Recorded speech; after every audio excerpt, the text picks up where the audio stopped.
ओम नमो भगवते वासुदेवाय। नमस्कार दोस्तों, स्वागत है आप सभी का हमारे चैनल भक्ति ज्ञान में। दोस्तों आज मैं आपको श्रीमद् भागवत महापुराण की कथा सुना रहा हूँ। दोस्तों पिछली कथा में हमने श्रवण किया था धुंधकारी को प्रेत योनि की प्राप्ति और उससे उद्धार। आज की कथा में हम श्रवण करेंगे सप्ताह यज्ञ की विधि। दोस्तों कथा शुरू करने से पहले हमारा आपसे निवेदन है, अगर आपने अभी तक हमारे चैनल को सब्सक्राइब नहीं किया है तो चैनल को सब्सक्राइब करें, बगल में घंटी के बटन को जरूर दबाएं, जिससे आने वाली हमारी सभी वीडियो आप तक सबसे पहले पहुंच सकें। दोस्तों वीडियो को लाइक और शेयर जरूर करें। आइए सुनते हैं श्रीमद् भागवत महापुराण की कथा। श्री सनक आदि कहते हैं, नारद जी अब हम आपको सप्ताह श्रवण की विधि बताते हैं। यह विधि प्राय लोगों की सहायता और धन से साध्य कही गई है। पहले तो यत्न पूर्वक ज्योतिषी को बुलाकर मुहूर्त पूछना चाहिए तथा विवाह के लिए जिस प्रकार धन का प्रबंध किया जाता है उस प्रकार ही धन की व्यवस्था इसके लिए करनी चाहिए। कथा आरंभ करने में भाद्रपद, आश्विन, कार्तिक, मार्गशीर्ष, आषाढ़ और श्रावण ये 6 महीने श्रोताओं के लिए मोक्ष की प्राप्ति के कारण हैं। देवर्षि इन महीनों में भी भद्रा, व्यतिपात आदि कुयोगों को सर्वथा त्याग देना चाहिए तथा दूसरे लोग जो उत्साही हों उन्हें अपना सहायक बना लेना चाहिए। फिर प्रयत्न करके देश देशांतरों में यह संवाद भेजना चाहिए कि यहाँ कथा होगी, सब लोगों को सपरिवार पधारना चाहिए। स्त्री और शूद्र आदि भगवत कथा एवं संकीर्तन से दूर पड़ गए हैं, उनको भी सूचना हो जाए ऐसा प्रबंध करना चाहिए। देश देश में जो विरक्त वैष्णव और हरि कीर्तन के प्रेमी हों उनके पास निमंत्रण पत्र अवश्य भेजें। उसे लिखने की विधि इस प्रकार बताई गई है। महानुभावों, यहाँ 7 दिन तक सत्पुरुषों का बड़ा दुर्लभ समागम रहेगा और अपूर्व रसमयी श्रीमद् भागवत की कथा होगी। आप लोग भगवत रस के रसिक हैं, अतः श्री भागवत अमृत का पान करने के लिए प्रेम पूर्वक शीघ्र ही पधारने की कृपा करें। यदि आपको विशेष अवकाश न हो तो भी 1 दिन के लिए तो अवश्य ही कृपा करनी चाहिए, क्योंकि यहाँ का तो एक क्षण भी अत्यंत दुर्लभ है। इस प्रकार विनय पूर्वक उन्हें निमंत्रण करें और जो लोग आएं उनके लिए यथोचित निवास स्थान का प्रबंध करें। कथा का श्रवण किसी तीर्थ में, वन में अथवा अपने घर पर ही अच्छा माना गया है। जहाँ लंबा चौड़ा मैदान हो वहीं कथा स्थल रखना चाहिए। भूमि का शोधन, मार्जन और लेपन करके रंग बिरंगी धातुओं से चौक पूरे घर की सारी सामग्री उठाकर एक कोने में रख दें। 5 दिन पहले से ही यत्न पूर्वक बहुत से बिछाने के वस्त्र एकत्र कर लें तथा केले के खम्भों से शोभित एक ऊंचा मंडप तैयार कराएं। उसे सब ओर फल, पुष्प, पत्र और चदोबे से अलंकृत करें तथा चारों ओर झंडियां लगाकर तरह तरह के सामानों से सजा दें। उस मंडप में कुछ ऊंचाई पर 7 विशाल लोकों की कल्पना करें और उनमें विरक्त ब्राह्मणों को बुला बुलाकर बैठाएं।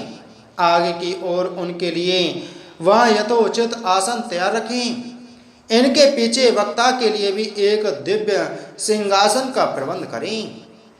यदि वक्ता का मुख उत्तर की ओर रहे तो श्रोता पूर्वोभिमुख होकर बैठें और यदि वक्ता पूर्वाभिमुख रहे तो श्रोता को उत्तर की ओर मुख करके बैठना चाहिए अथवा वक्ता और श्रोता को पूर्व मुख होकर बैठना चाहिए। देश काल आदि को जानने वाले महानुभावों ने श्रोताओं के लिए ऐसा ही नियम बताया है। जो वेद शास्त्र की स्पष्ट व्याख्या करने में समर्थ हो, तरह तरह के दृष्टांत दे सकता हो तथा विवेकी और अत्यंत निष्प्रय हो, ऐसे विरक्त और विष्णु भक्त ब्राह्मण को वक्ता बनाना चाहिए। श्रीमद् भागवत के प्रवचन में ऐसे लोगों को नियुक्त नहीं करना चाहिए जो पंडित होने पर भी अनेक धर्मों के चक्कर में पड़े हुए स्त्री लंपट एवं पाखंड के प्रचारक हों, वक्ता के पास ही उसकी सहायता के लिए एक वैसा ही विद्वान और स्थापित करना चाहिए, वह भी सब प्रकार के संशयों की निवृत्ति करने में समर्थ और लोगों को समझाने में कुशल हो। कथा प्रारंभ के दिन से एक दिन पूर्व व्रत ग्रहण करने के लिए वक्ता को क्षौर करा लेना चाहिए तथा अरुणोदय के समय शौच से निवृत्त होकर अच्छी तरह स्नान करें और संध्या आदि अपने नित्य कर्मों को संक्षेप से समाप्त करके कथा के विघ्नों की निवृत्ति के लिए गणेश जी का पूजन करें। तदंतर पितृगण का तर्पण कर पूर्व पापों की शुद्धि के लिए प्रायश्चित करें और एक मंडप बनाकर उसमें श्री हरि को स्थापित करें। फिर भगवान श्री कृष्ण को लक्ष्य करके मंत्रोच्चारण पूर्वक क्रमशः षोडशोपचार विधि से पूजन करें और उसके पश्चात प्रदक्षिणा तथा नमस्कार आदि कर इस प्रकार स्तुति करें। करुणा निधान, मैं संसार सागर में डूबा हुआ और बड़ा दीन हूँ। कर्मों के मोह रूपी ग्रह ने मुझे पकड़ रखा है। आप इस संसार सागर से मेरा उद्धार कीजिए। इसके पश्चात धूप दीप आदि सामग्रियों से श्रीमद् भागवत की भी बड़े उत्साह और प्रीति पूर्वक विधि विधान से पूजा करें। फिर पुस्तक के आगे नारियल रखकर नमस्कार करें और प्रसन्न चित्त से इस प्रकार स्तुति करें। श्रीमद् भागवत के रूप में आप साक्षात श्री कृष्ण चंद्र ही विराजमान हैं। नाथ, मैंने भव सागर से छुटकारा पाने के लिए आपकी शरण ली है। मेरा यह मनोरथ आप बिना किसी विघ्न बाधा के सांगोपांग पूरा करें। केशव, मैं आपका दास हूँ। इस प्रकार दीन वचन कहकर फिर वक्ता का पूजन करें, उसे सुंदर वस्त्राभूषणों से विभूषित करें और फिर पूजा के पश्चात उसकी इस प्रकार स्तुति करें। सुख स्वरूप भगवान, आप समझाने की कला में कुशल और सब शास्त्रों में पारंगत हैं। कृपया इस कथा को प्रकाशित करके मेरा अज्ञान दूर करें। फिर अपने कल्याण के लिए प्रसन्नता पूर्वक उसके सामने नियम ग्रहण करें और 7 दिनों तक यथाशक्ति उसका पालन करें। कथा में विघ्न ना हो इसके लिए 5 ब्राह्मणों को और वरण करें। वे द्वादशाक्षर मंत्र द्वारा भगवान के नामों का जप करें। फिर ब्राह्मण अन्य विष्णु भक्त एवं कीर्तन करने वालों को नमस्कार करके उनकी पूजा करें और उनकी आज्ञा पाकर स्वयं भी आसन पर बैठ जाएं। जो पुरुष लोक संपत्ति, धन, घर और पुत्र आदि की चिंता छोड़कर शुद्ध चित्त से केवल कथा में ही ध्यान रखता है, उसे इसके श्रवण का उत्तम फल मिलता है। बुद्धिमान वक्ता को चाहिए कि सूर्योदय से कथा आरंभ करके 3:30 पहर तक मध्यम स्वर से अच्छी तरह कथा वाँचें। दोपहर के समय 2 घड़ी तक कथा बंद रखें। उस समय कथा के प्रसंग के अनुसार वैष्णवों को भगवान के गुणों का कीर्तन करना चाहिए। व्यर्थ बातें नहीं करनी चाहिए। कथा के समय मल मूत्र के वेग को काबू में रखने के लिए अल्पाहार सुखकारी होता है। इसलिए श्रोता केवल एक ही समय अवश्यात्र भोजन करें।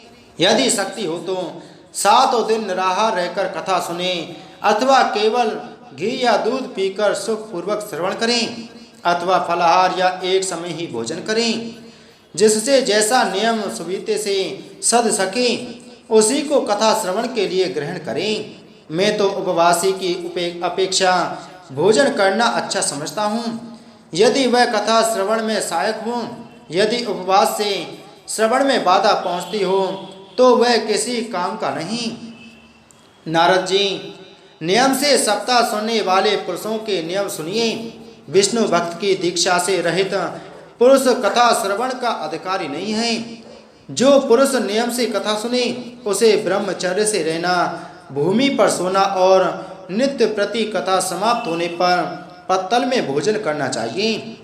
दाल, मधु, तेल, गरिष्ठ अन्न, भाव दूषित पदार्थ और बासी अन्न, इसका उसे सर्वदा ही त्याग करना चाहिए।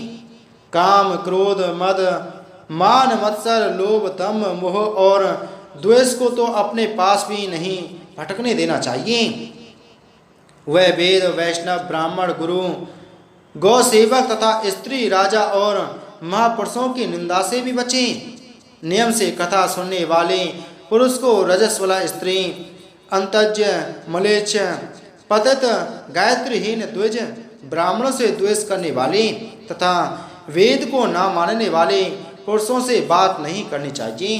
सर्वथा सत्य, शौच, दया, मौन, सरलता, विनय और उदारता का बर्ताव करना चाहिए।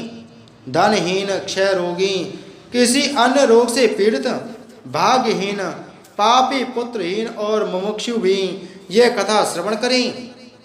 जिस स्त्री का रजो दर्शन रुक गया हो, जिसके एक ही संतान होकर रह गई हो, जो बांझ हो, जिसकी संतान होकर मर जाती हो अथवा जिसका गर्भ गिर जाता हो, वह यत्न पूर्वक इस कथा को सुने। ये सब यदि विधिवत कथा सुने तो इन्हें अक्षय फल की प्राप्ति हो सकती है। यह अत्युत्तम, दिव्य तथा करोड़ों यज्ञों का फल देने वाली है।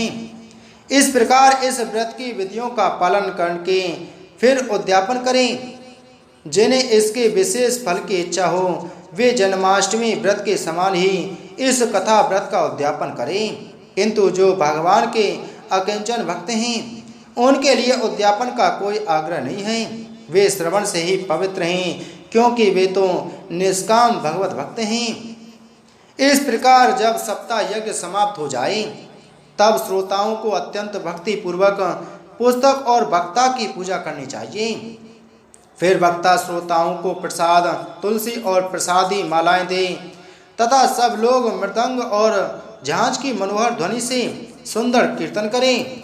जय जयकार, नमस्कार और शंख ध्वनि का घोष कराएं तथा ब्राह्मण और याचकों को धन और अन्न दें। श्रोता विरक्त हो तो कर्म की शांति के लिए दूसरे दिन गीता पाठ करें। गृहस्थ हो तो हवन करें। उस हवन में 10वें स्कंद का एक एक श्लोक पढ़कर विधि पूर्वक खीर, मधु, घृत, तिल और अन्न आदि सामग्रियों से आहुति दें अथवा एकाग्र चित्त से गायत्री मंत्र द्वारा हवन करें, क्योंकि तत्वतः यह महाप्राण गायत्री स्वरूप ही है। होम करने की शक्ति न हो तो उसका फल प्राप्त करने के लिए ब्राह्मणों को हवन सामग्री दान करें तथा नाना प्रकार की त्रुटियों को दूर करने के लिए और विधि में फिर जो न्यूनाधिकता रह गई हो उसके दोषों की शांति के लिए विष्णु सहस्त्र नाम का पाठ करें। उससे सभी कर्म सफल हो जाते हैं, क्योंकि कोई भी कर्म इससे बढ़कर नहीं है। फिर 12 ब्राह्मणों को खीर और मधु आदि उत्तम उत्तम पदार्थ खिलाएं तथा व्रत की पूर्ति के लिए गौ और स्वर्ण का दान करें। सामर्थ्य हो तो 3 तोले सोने का एक सिंहासन बनवाए, उस पर सुंदर अक्षरों से लिखी हुई श्रीमद् भागवत की पोथी रखकर उसकी आवाहन आदि विविध उपचारों से पूजा करें और फिर जितेंद्रिय आचार्य को उसका वस्त्र, आभूषण एवं गंध आदि से पूजन कर दक्षिणा के सहित समर्पण कर दें। यूँ करने से वह बुद्धिमान दाता जन्म मरण के बंधनों से मुक्त हो जाता है। यह सप्ताह पारायण की विधि सब पापों की निवृत्ति करने वाली है। इसका इस प्रकार ठीक ठीक पालन करने से यह मंगलमय भागवत पुराण अभीष्ट फल प्रदान करता है तथा अर्थ, धर्म, काम और मोक्ष चारों की प्राप्ति का साधन हो जाता है। इसमें संदेह नहीं। सनक आदि कहते हैं, नारद जी, इस प्रकार तुम्हें यह सप्ताह श्रवण की विधि हमने पूरी सुना दी। अब और क्या सुनना चाहते हो? इस श्रीमद् भागवत से भोग और मोक्ष दोनों ही हाथ लग जाते हैं। सूत जी कहते हैं, सौनक जी, यूँ कहकर महामुनि सनक आदि ने 1 सप्ताह तक विधि पूर्वक इस सर्व पाप नाशनी परम पवित्र तथा भोग और मोक्ष प्रदान करने वाली भागवत कथा का प्रवचन किया। सब प्राणियों ने नियम पूर्वक इसे श्रवण किया। इसके पश्चात उन्होंने विधि पूर्वक भगवान पुरुषोत्तम की स्तुति की। कथा के अंत में ज्ञान, वैराग्य और भक्ति को बड़ी पुष्टि मिली और वे तीनों एकदम तरुण होकर सब जीवों का चित्त अपनी ओर आकर्षित करने लगे। अपना मनोरथ पूरा होने से नारद जी को भी बड़ी प्रसन्नता हुई। उनके सारे शरीर में रोमांच हो आया और वे परमानंद से पूर्ण हो गए। इस प्रकार कथा श्रवण कर भगवान के प्यारे नारद जी हाथ जोड़कर प्रेम गदगद वाणी से सनक आदि से कहने लगे। नारद जी ने कहा, मैं धन्य हूँ, आप लोगों ने करुणा करके मुझे बड़ा ही अनुग्रहित किया है। आज मुझे सर्व पापहारी भगवान श्री हरि की ही प्राप्ति हो गई। तपोधनो, मैं श्रीमद् भागवत श्रवण को ही सब धर्मों से श्रेष्ठ मानता हूँ, क्योंकि जिसके श्रवण से वैकुंठ गोलोक बिहारी श्री कृष्ण की प्राप्ति होती है। सूत जी कहते हैं, सौनक जी, वैष्णव श्रेष्ठ नारद जी यों कह ही रहे थे कि वहाँ घूमते फिरते योगेश्वर सुखदेव जी आ गए। कथा समाप्त होते ही व्यास नंदन श्री सुखदेव जी वहाँ पधारे। 16 वर्ष की सी आयु आत्मलाभ से पूर्ण ज्ञान रूपी महासागर का संवर्धन करने के लिए चंद्रमा के समान वे प्रेम से धीरे धीरे श्रीमद् भागवत का पाठ कर रहे थे। परम तेजस्वी सुखदेव जी को देखकर सारे सभासद झटपट खड़े हो गए और उन्हें एक ऊंचे आसन पर बैठाया। फिर देवर्षि नारद जी ने उनका प्रेम पूर्वक पूजन किया। उन्होंने सब पूर्वक बैठकर कहा, आप लोग मेरी निर्मल वाणी सुनिए। श्री सुखदेव जी बोले, रसिक एवं भावुक जन, यह श्रीमद् भागवत वेद रूप कल्प वृक्ष का परिपक्व फल है। श्री सुखदेव रूप सुख के मुख का संयोग होने से अमृत रस से परिपूर्ण है। यह रस ही रस है, इसमें ना छिलका है ना गुठली। यह इसी लोक में सुलभ है। जब तक शरीर में चेतना रहे तब तक आप लोग बार बार इसका पान करें। महामुनि व्यासदेव ने श्रीमद् भागवत महापुराण की रचना की है। इसमें निष्कपट निष्काम परम धर्म का निरूपण है। इसमें सिद्धांतकरण सत्पुरुषों के जानने योग कल्याणकारी वास्तविक वस्तु का वर्णन है, जिससे तीनों तापों की शांति होती है। इसका आश्रय लेने पर दूसरे शास्त्र अथवा साधन की आवश्यकता नहीं रहती। जब कभी पुण्यात्मा पुरुष इसके श्रवण की इच्छा करते हैं, तभी ईश्वर अविलंब उनके हृदय में अविरुद्ध हो जाता है। यह भागवत पुराणों का तिलक और वैष्णवों का धन है। इसमें परमहंसों के प्राय विशुद्ध ज्ञान का ही वर्णन किया गया है तथा ज्ञान वैराग्य और भक्ति के रसहित निवृत्ति मार्ग को प्रकाशित किया गया है। जो पुरुष भक्ति पूर्वक इसके श्रवण पठन और मनन में तत्पर रहता है वह मुक्त हो जाता है। यह रस स्वर्ग लोक सत्यलोक कैलाश और वैकुंठ में भी नहीं है। इसलिए भाग्यवान श्रोताओं, तुम इसका खूब पान करो, इसे कभी मत छोड़ो मत छोड़ो। सूत जी कहते हैं, श्री सुखदेव जी इस प्रकार कह ही रहे थे कि उस सभा के बीचों बीच प्रहलाद, बलि, उद्धव और अर्जुन आदि पार्षदों के सहित साक्षात श्री हरि प्रकट हो गए। तब देवर्षि नारद ने भगवान और उनके भक्तों की यथोचित पूजा की। भगवान को प्रसन्न देखकर देवर्षि ने उन्हें एक विशाल सिंहासन पर बैठा दिया और सब लोग उनके सामने संकीर्तन करने लगे। उस कीर्तन को देखने के लिए श्री पार्वती जी के सहित महादेव जी और ब्रह्मा जी भी आए। कीर्तन आरंभ हुआ। प्रहलाद जी तो चंचल गति फुर्तीले होने के कारण करताल बजाने लगे। उद्धव जी ने झांझें उठा ली। देवर्षि नारद वीणा की ध्वनि करने लगे। स्वर विज्ञान ज्ञान विद्या में कुशल होने के कारण अर्जुन राग अलापने लगे। इंद्र ने मृदंग बजाना आरंभ किया। सनक आदि बीच बीच में जय घोष करने लगे और इन सब के आगे सुखदेव जी तरह तरह की सरस अंग भंगी करके भाव बताने लगे। इन सब के बीच में परम तेजस्वी भक्ति ज्ञान और वैराग्य नटों के समान नाचने लगे। ऐसा अलौकिक कीर्तन देखकर भगवान प्रसन्न हो गए और इस प्रकार कहने लगे, मैं तुम्हारी इस कथा और कीर्तन से बहुत प्रसन्न हूँ। तुम्हारे भक्ति भाव ने इस समय मुझे अपने वश में कर लिया है, अतः तुम लोग मुझसे वर मांगो। भगवान के ये वचन सुनकर सब लोग बड़े प्रसन्न हुए और प्रेमार्थ चित्त से भगवान से कहने लगे, भगवान, हमारी यह अभिलाषा है कि भविष्य में भी जहाँ कहीं सप्ताह कथा हो वहाँ आप इन पार्षदों के सहित अवश्य पधारें। हमारा यह मनोरथ पूर्ण कर दीजिए। भगवान तथास्तु कहकर अंतर्ध्यान हो गए। इसके पश्चात नारद जी ने भगवान तथा उनके पार्षदों के चरणों को लक्ष्य करके प्रणाम किया और फिर सुखदेव जी आदि तपस्वियों को भी नमस्कार किया। कथामृत का पान करने से सब लोगों को बड़ा ही आनंद हुआ, उनका सारा मोह नष्ट हो गया। फिर वे सब लोग अपने अपने स्थानों को चले गए।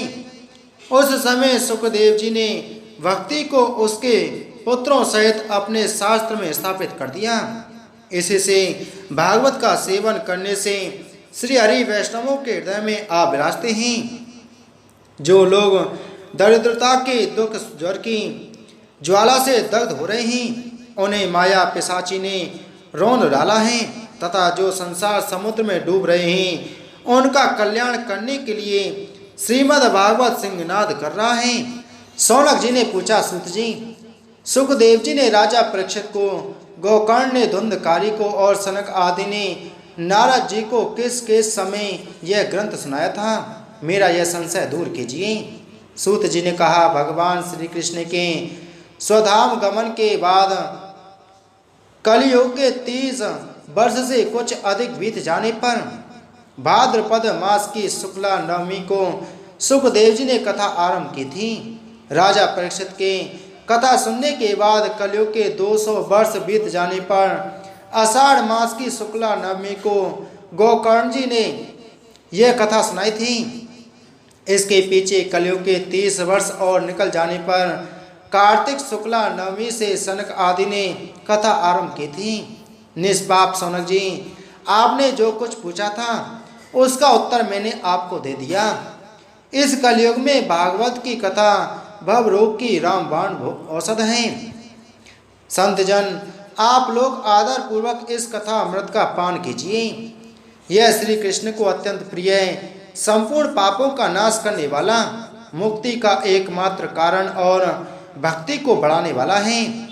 लोक में अन्य कल्याणकारी साधनों का विचार करने और तीर्थों का सेवन करने से क्या होगा? अपने दूत को हाथ में पास लिए देखकर यमराज उसके कान में कहते हैं, देखो, जो भगवान की कथा वार्ता में मत हो रहे हों उनसे दूर रहना। मैं औरों को ही दंड देने की शक्ति रखता हूँ, वैष्णवों को नहीं। इस असार संसार में विषय रूप विषय की आसक्ति के कारण व्याकुल बुद्धि वाले पुरुषों अपने कल्याण के उद्देश्य से आधे क्षण के लिए भी इस सुख कथा रूप अनुपम सुधा का पान करो। प्यारे भाइयों, निंदित कथाओं से युक्त कुपथ में व्यर्थ ही क्यों भटक रहे हो? इस कथा के कान में प्रवेश करते ही मुक्ति हो जाती है। इस बात के साक्षी राजा परीक्षित हैं। श्री सुखदेव जी ने प्रेम रस के प्रवाह में स्थित होकर इस कथा को कहा था। इसका जिसके कंठ से संबंध हो जाता है वह वैकुंठ का स्वामी बन जाता है। शौनक जी, मैंने अनेक शास्त्रों को देखकर आपको यह परम गोप्य रहस्य अभी अभी सुनाया है। सब शास्त्रों के सिद्धांतों का यही निचोड़ है। संसार में ऐसे सुख शास्त्र से अधिक पवित्र और कोई वस्तु नहीं है। अतः आप लोग परमानंद की प्राप्ति के लिए इस 12 स्कंद रूप रस का पान करें। जो पुरुष नियम पूर्वक इस कथा का भक्ति भाव से श्रवण करता है और जो शुद्धांतकरण भागवत भक्तों के सामने इसे सुनता है, वे दोनों ही विधि का पूरा पालन करने के कारण इसका यथार्थ फल पाते हैं। उनके लिए त्रिलोकी में कुछ भी असाध्य नहीं रह जाता। इति श्री सप्ताह यज्ञ विधि संपूर्ण। बोलो श्रीमद् भागवत महापुराण की जय। बोलो श्री कृष्णचंद्र भगवान की जय।